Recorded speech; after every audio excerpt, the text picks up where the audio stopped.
नमस्कार. आजच्या कथेचं नाव आहे शारदा मावशी. सकाळ केव्हाची होऊन गेली. रात्री जरा उशीरच डोळा लागला. आता वयानुसार झोप जरा कमीच यायची. त्यात गेले कित्येक दिवस डोळे कुरकुरायला लागलेले.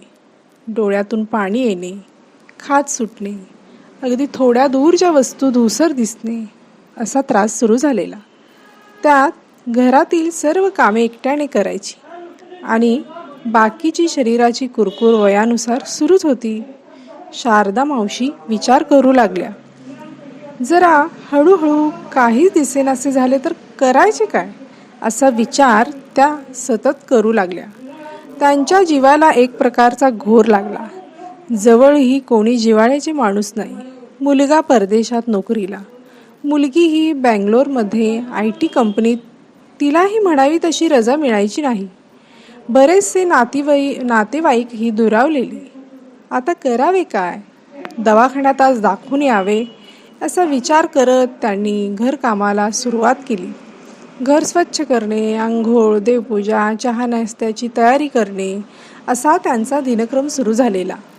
तोपर्यंत काकांची सकाळची परेड पूर्ण झालेली.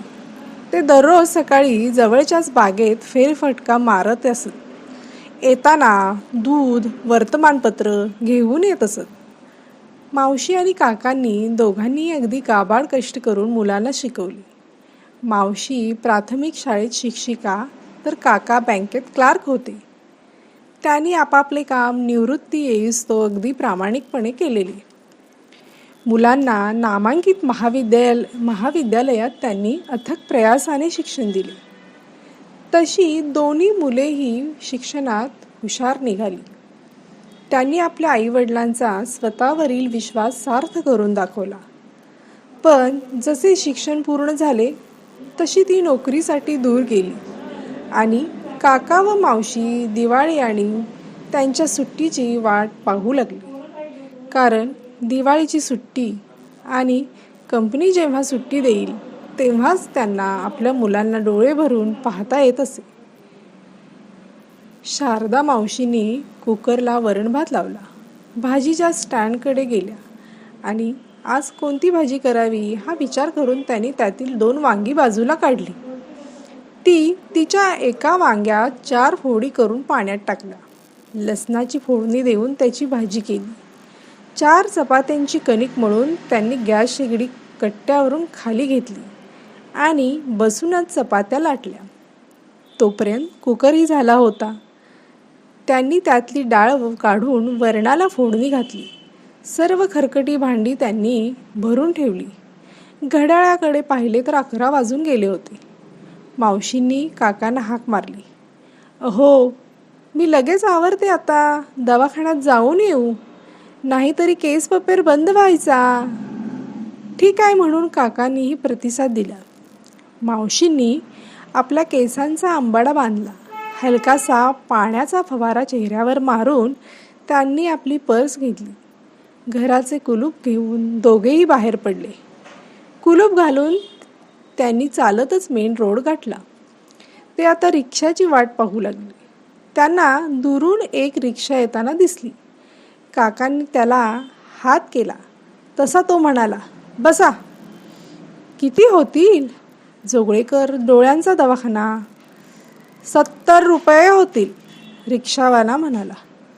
60 घ्या ना, शारदा मावशी म्हणाल्या.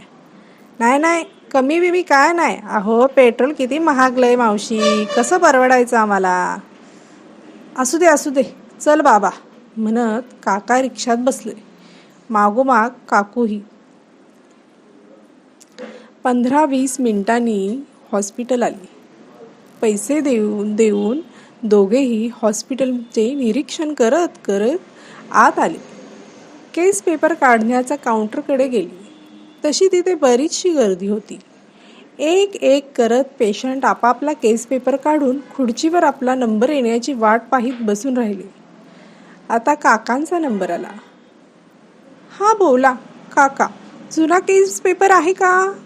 समोरच्या केस पेपर काढणाऱ्या मॅडम म्हणाल्या. नाही हो, नवीनच काढायचा आहे, काका म्हणाले. ठीक आहे, मग आपण पूर्ण फॉर्म भरू. नाव सांगा तुमचे. मॅडम, मला नाही, माझ्या मिसेसला पाहायचं आहे, काका म्हणाले. हां, मग सांगा त्यांचे पूर्ण नाव. शारदा वामन साठे. हां, जन्मतारीख. काका किंचितसे आठवून म्हणाले. 2/6/1960. हो ना ग, बरोबर आहे ना. आधार कार्डवर तर अशीच आहे. त्यावर शारदा काकू म्हणाल्या. हो हो, बरोबर आहे. पत्ता सांगा. स्वामी विवेकानंद कॉलनी, बझार रोड, घर नंबर 21. काय त्रास होतोय काकू तुम्हाला? पुढून प्रश्न आला. एका डोळ्याला अंधुकस दिसते मॅडम. हां हां, बसून घ्या. तुमचा नंबर आल्यावर तुम्हाला बोलवलं जाईल. थोड्या वेळाने एक मुलगी बऱ्याच पेशंटच्या डोळ्यात काहीतरी औषध घालताना दिसली. तिच्याकडे कसली तरी एक बाटली होती आणि त्यातले ती 2-3 थेंब पेशंटच्या डोळ्यात घालायची. शारदा मावशींच्याही ती जवळ आली. तिने शारदा मावशीने विचारले. हा मावशी, काय त्रास आहे तुम्हाला? ह्या डाव्या डोळ्याला काही दिवसांपासून पुसेटसे दिसते आहे मॅडम. हो का? मग एक औषध मी तुमच्या डोळ्यात घालणार आहे. त्याने तुमच्या डोळ्यांची बाहुली मोठी होईल आणि मग जरा त्या डोळ्याने तुम्हाला सर्व अंधुक दिसेल. डॉक्टरांच्या तपासणीनंतर काही वेळाने तुम्हाला पूर्वीसारखे दिसेल बरं का.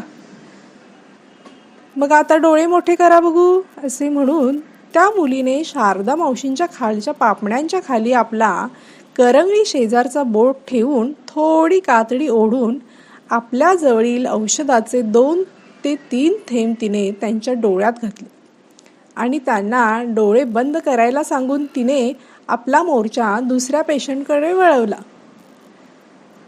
अहो, ऐकलं का? शारदा मावशी काकांना म्हणाल्या. औषध खूप झोंबते हो. किती वेळ झाला बघा जरा. तसे काका म्हणाले. आत्ता 1 वाजत आलाय. येईलच थोड्या वेळात आपला नंबर. थोडं सहन कर. नाहीतर बाहुली मोठी नाही झाली तर डॉक्टर तर कसे तपासतील? काही वेळाने एक मुलगा ओरडला. शारदा साठे, चला लवकर. तसे मावशी आणि काका डॉक्टरांच्या केबिनकडे जाऊ लागले. मावशींनी काकांचा हात आपल्या हातात धरला आणि त्या अंदाजानेच पावले टाकीत टाकीत डॉक्टरांच्या केबिनकडे जाऊ लागल्या. मावशींनी डोळे उघडण्याचा प्रयत्न केला. तसे त्यांना काहीच दिसून येत नव्हते. त्यांना डोळे उघडूच नये असे वाटत राहिले. हां, बसा मावशी, येते, केबिनमधली मुलगी म्हणाली. तसा शारदाबाई हळूहळू आपले डोळे उघडू लागल्या तर त्यांना सगळं काही अंधुकच दिसत होतं. परत डावा डोळा बंद करून पाहिल्यावर उजव्या डोळ्याने नेहमीसारखं पण धूसर दिसायचे. डॉक्टर हातात एक मोठी भिंग म्हणावी असे काहीतरी घेऊन आली. मावशी केव्हापासून कमी दिसायला लागले या डोळ्याने? त्यावर मावशी म्हणाल्या. बऱ्याच दिवसापासून दिसतंय सर, पण लक्षात यायला जरा वेळ लागला हो. बरं, आता डावा डोळा मोठा करा. तसे डॉक्टर आपल्या हातातील भिंगाने त्यांची तपासणी करू लागले. त्यानंतर त्यांनी हातभर मोठं असणारं, डास मारायच्या यंत्रासारखं पण रुंदीने लहान असणारं एक यंत्र थेट शारदा काकूंच्या डोळ्यास लावले व आपला एक डोळा बंद करून त्यांनी त्यांच्या डोळ्याचे निरीक्षण करून ते आपल्या टेबलकडे वळले व केस पेपरवर त्यांनी काहीतरी टीप लिहिली. परत एक रंगाने काळसर असणारं मशीन त्यांनी मावशींच्या खुर्चीसमोर लावले व त्यांना आपली हनुवटी त्या यंत्राच्या मधोमध ठेवावयास सांगून ते तपासणी करू लागले. त्यांचे तपासून झाल्यावर त्यांच्या मदतनीसाने ते यंत्र बाजूला केले. मग डॉक्टर म्हणाले, मावशी, डोळ्याला मोतीबिंदू आहे, त्यामुळे तुम्हाला धूसर दिसते. आपण डाव्या डोळ्याचे ऑपरेशन लवकरात लवकर करूया. वेळ घालवण्यात काहीही अर्थ नाही. पण डॉक्टर, माझा मुलगा व मुलगी जवळ नाही येतो. ते त्यांच्या कामासाठी बाहेर गावी असतात. जवळचे नातेवाईकही नाहीत, मावशी म्हणाल्या. त्यावर डॉक्टर म्हणाले, ऑपरेशन साधारण सकाळी होईल, त्यानंतर तुम्हाला दुपारपर्यंत डिस्चार्ज मिळेल. त्यामुळे तुम्ही काहीही काळजी करू नका. जेवण नाश्ता दवाखान्याकडून मिळेलच.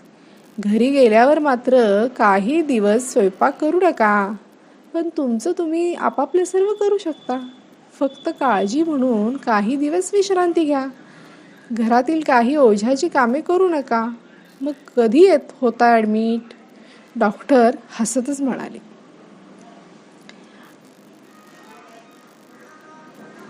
आज ना उद्या करायचंच आहे, तर मग वेळ कशाला लावता? जेवढ्या लवकर निर्णय घ्याल तेवढ्या लवकर कव्हर व्हाल. त्यावर काका म्हणाले, पण डॉक्टर उद्याच येतो की. आम्ही उद्या कराल का ऑपरेशन? लगेच उद्या? कशाला हो? घरात कुणीही नाही, मावशी म्हणाले. मी बघतो ते, तू फक्त तयार हो. त्यावर मावशी शांत राहिल्या. डॉक्टर म्हणाले, मावशी तुम्हाला काही शुगर बीपी? शुगर नाही सर, पण बीपी आहे. ठीक आहे, उद्याचं मग फायनल करूया? हो हो करा डॉक्टर, काका म्हणाले. त्यावर डॉक्टर काही पेपर भरून दोघांना दुसऱ्या दिवशी 7 वाजता यावयास सांगितले. शारदा मावशी व काका केबिनमधून बाहेर आले. तशा मावशी काकांना म्हणाल्या, लगेच का इतकी घाई होती? अगं, चांगल्या कामाला उशीर कशाला? घरचीच काळजी आहे ना ग तुला. त्यासाठी आपण शकू सांगूया. सानेंच्या घरचं आवरून ती येईल की शकू आपल्याकडे. का असतील ते तिचे पैसे देऊ, आणि मी आहेच की तुझ्यासोबत. मग शारदा मावशी निशब्द झाल्या. ठरल्याप्रमाणे त्यांचे दुसऱ्या दिवशी ऑपरेशन पार पडले. दुपारी 1:30च्या सुमारास सिस्टरनी त्यांच्या डोळ्यावरची पट्टी काढली आणि काळा गॉगल घालायला दिला. डॉक्टर केबिनमध्ये त्यांना नेले.